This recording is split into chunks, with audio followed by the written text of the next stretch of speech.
Welcome to Ham Hands Club. Obvious reason why we call it Ham Hands Club. We're going to discuss today things that we might use to choose something like a guitar or a bass. My rule has always been NSF, which is neck, sound, feel. Everything starts at the neck for me. That doesn't mean everybody. Some people, sound is everything. They might not be doing something more technical. They're just kind of going at it. But for me, I think most of the work you're going to do is going to be on the neck. Now, when you look at certain type of guitars like this Tele was custom built for me by Fat Guitars. And of course I have very big hands, so this has a very wide nut, 1 7/8 inch, which is pretty close to a classical guitar. I can play an easy D chord, G chord, give me a Strat or a regular Tele, could never do it. It's also an unfinished neck, beautiful guitar, plays incredible. So the big thing here started with the neck. Now, other guitars, like the Ibanez behind me here, that has an incredible neck, but in a different way. It has more of a larger fret, and the feel of it gives me a little bit more bendability, if you will, or when I kind of tear all over the place at times, sometimes that feels a little bit better, but this is a more versatile neck, and because it's unfinished, I just love the feel of it. So it's more to home to me. Now, other necks that we can look at as well is like the Strat, which is over on this side. That was done in ebony, and I've always been a maple fretboard fan, but when he did it in ebony, there's something about that neck as well. Of course, a wider nut on that, but feels incredible. And that again, those are probably the 3 core guitars that I play. The Jackson, that's the 7-string, that one is someone I got pretty inexpensively. Wasn't really going out of my way to get a high-end 7-string, so I just wanted to kind of experiment.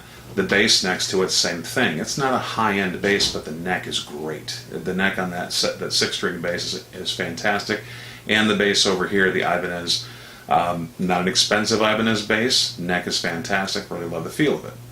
Now, when we get into sound, this is where it kind of changes, because this has T.V. Jones pickups in it, and it sounds great for kind of plunky country funky stuff, but you add distortion to it, sounds ridiculous.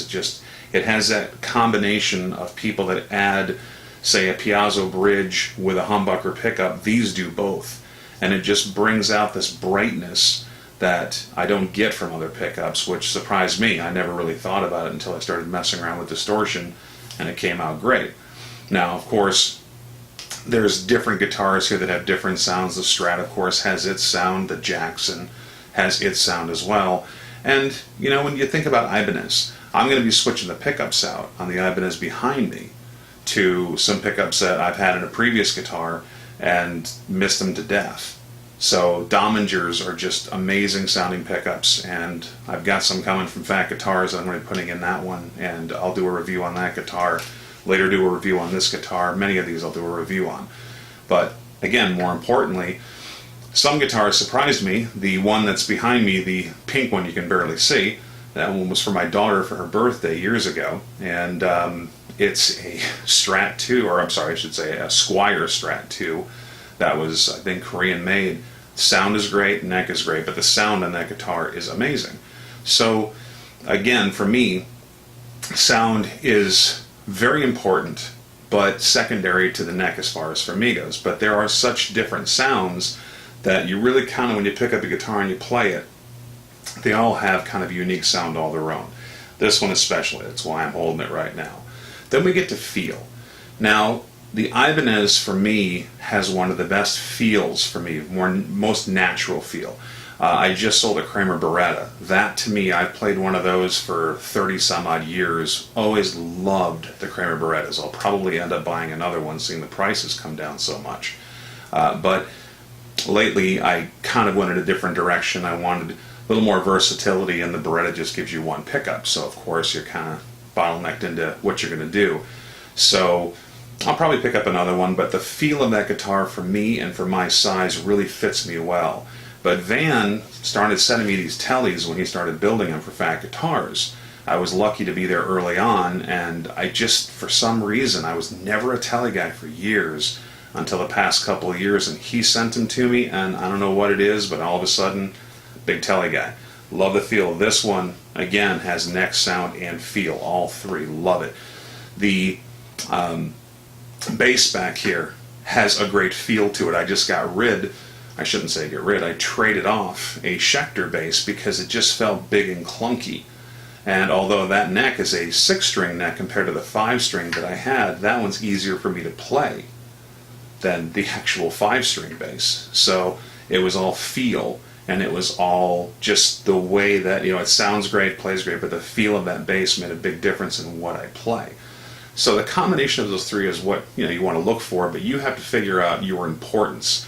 And a lot of it depends on the style of guitar you're playing. If you're just doing simple chord work, then the neck might not be as critical to you. If you're doing a lot of different type of styles, I like to experiment with a lot of different things. The neck to me is the most critical piece. Sound, close second, but if I can't play the guitar, it doesn't matter how good the sound is. Feel, again, there are guitars that I've owned that didn't feel well, but they played and sound great. And feel doesn't go along with neck. There are some guitars out there that have a phenomenal neck and they just don't feel right. And you just have to kind of figure out what you want to do. One of the best examples for me was I owned a Variax early on and loved the sounds out of that guitar. Okay? But the neck was terrible. I mean, terrible, terrible. So early on, this is probably 7-8 years ago, I said, how can I make this right? So I went and got a Warmoth neck for it, and it was the wide neck, super wide, 1 7/8. Had it unfinished, maple fretboard, which I love. Put it on that guitar, and I recorded a bunch of tracks with that guitar. Did acoustic, did banjo, did 12 strings, did tellies, Les Pauls, because that did every sound that I ever wanted. And I bought the pedal board that would give me the amps to go with that sound. So sound covered, absolutely. But once I put the neck on it, I couldn't put the guitar down, and everyone that came over to record with me, that was the guitar that we played the most. I sold it a few years back because I was kind of moving on from that. So that's just a great example of combining them. A guitar is worth what someone's willing to pay. And I'm going to do a whole different video on that. I can assure you I've been down that road many a times where I bought something, thought it had value, went to sell it, and got crushed. If you really want to do something that's going to be for you, that's going to be tailored to you, that's going to fit you, this is the way to go. Call a custom guitar company. Of course, I'm recommending Fat Guitars, but I cannot stress enough, when you have somebody custom build you a guitar like Fat Guitars, I was never a telly player.